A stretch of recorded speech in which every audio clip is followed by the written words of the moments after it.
Il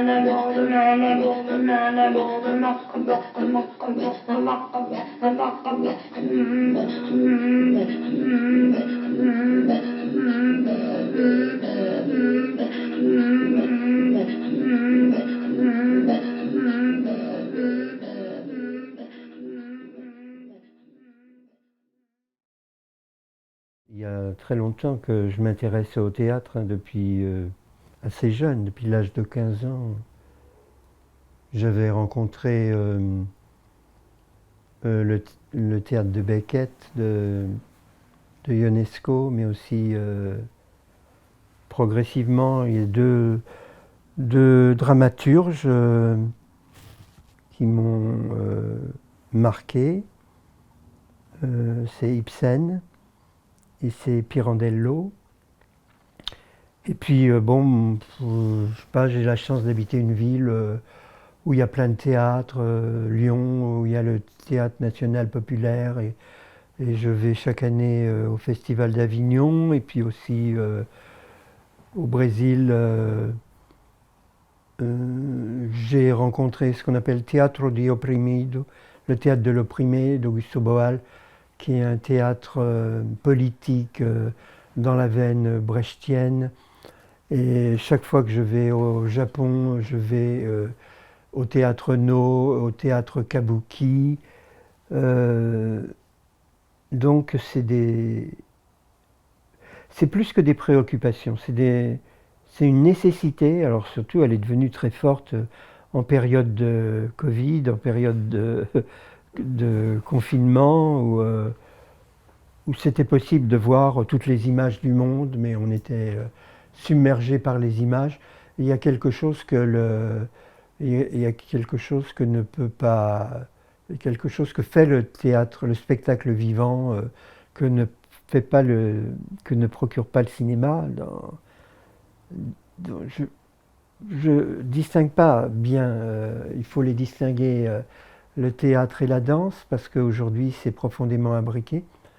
Je dirais que la danse contemporaine, hein, pas la danse classique, la danse contemporaine à partir de Maurice Béjart, euh, qui, qui a ouvert son école ici, hein, à Bruxelles, c'est la pointe avancée. Aujourd'hui, c'est la pointe avancée de l'art contemporain, des arts contemporains.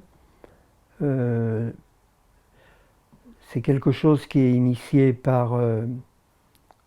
aux États-Unis par Isadora Duncan, et qui va explorer le corps dans tous ses états.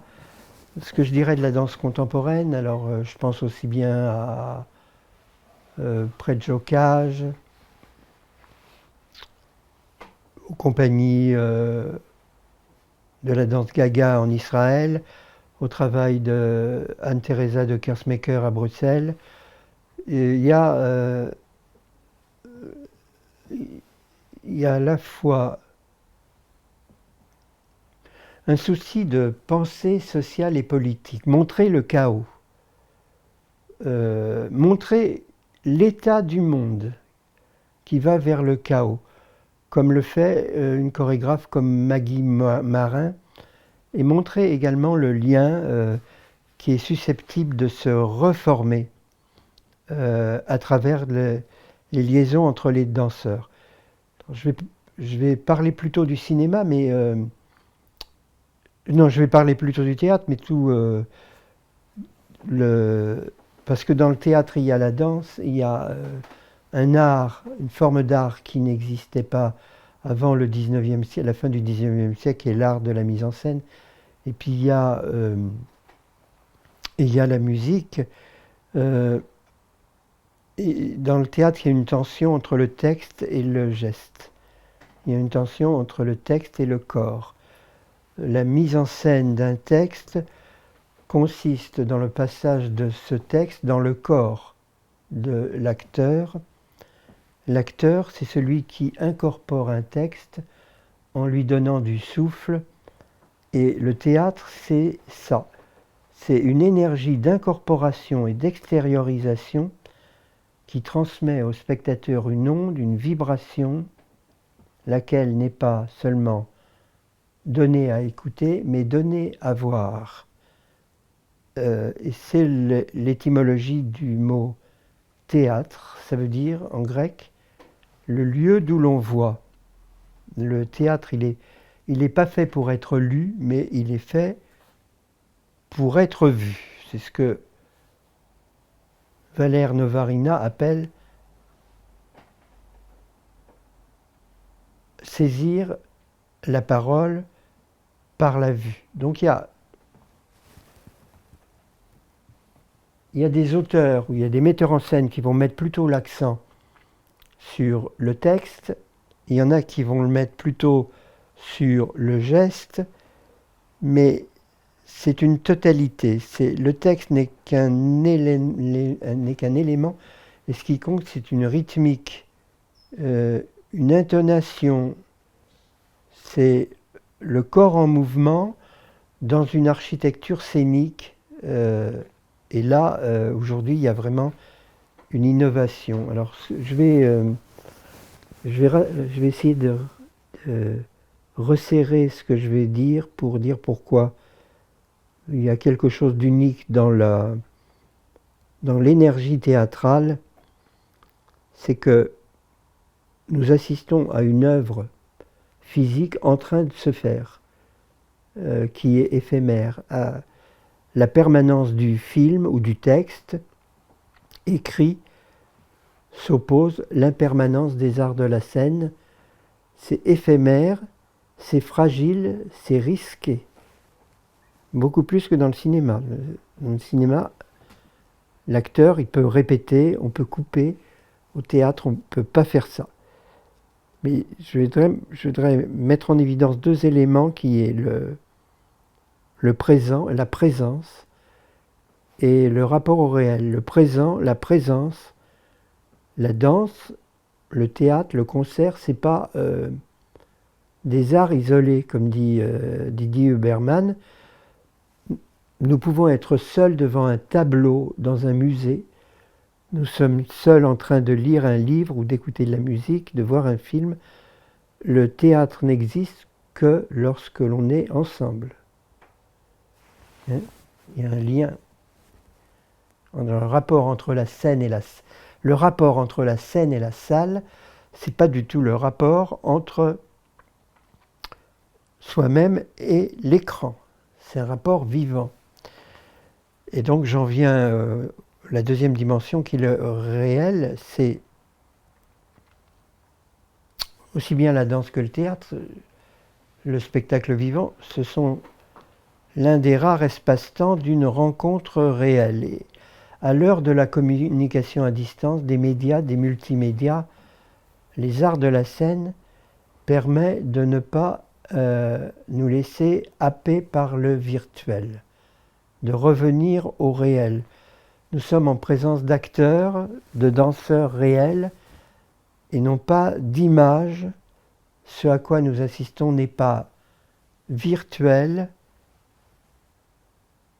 télévisuel.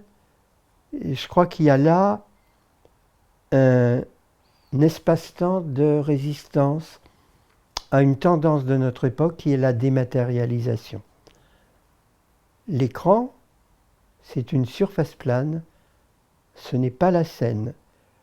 La voix enregistrée au magnétophone, ce n'est pas la voix réelle. Voilà donc ce qu'apportent le théâtre et la danse, et plus généralement les arts du spectacle. Et pour moi, c'est une nécessité. Mais il y a sans doute autre chose.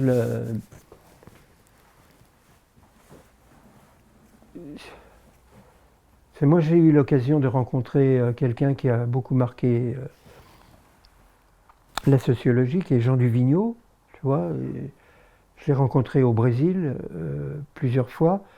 Et puis, bon, il a développé toute une démarche qu'il appelait la sociologie du théâtre. Il a écrit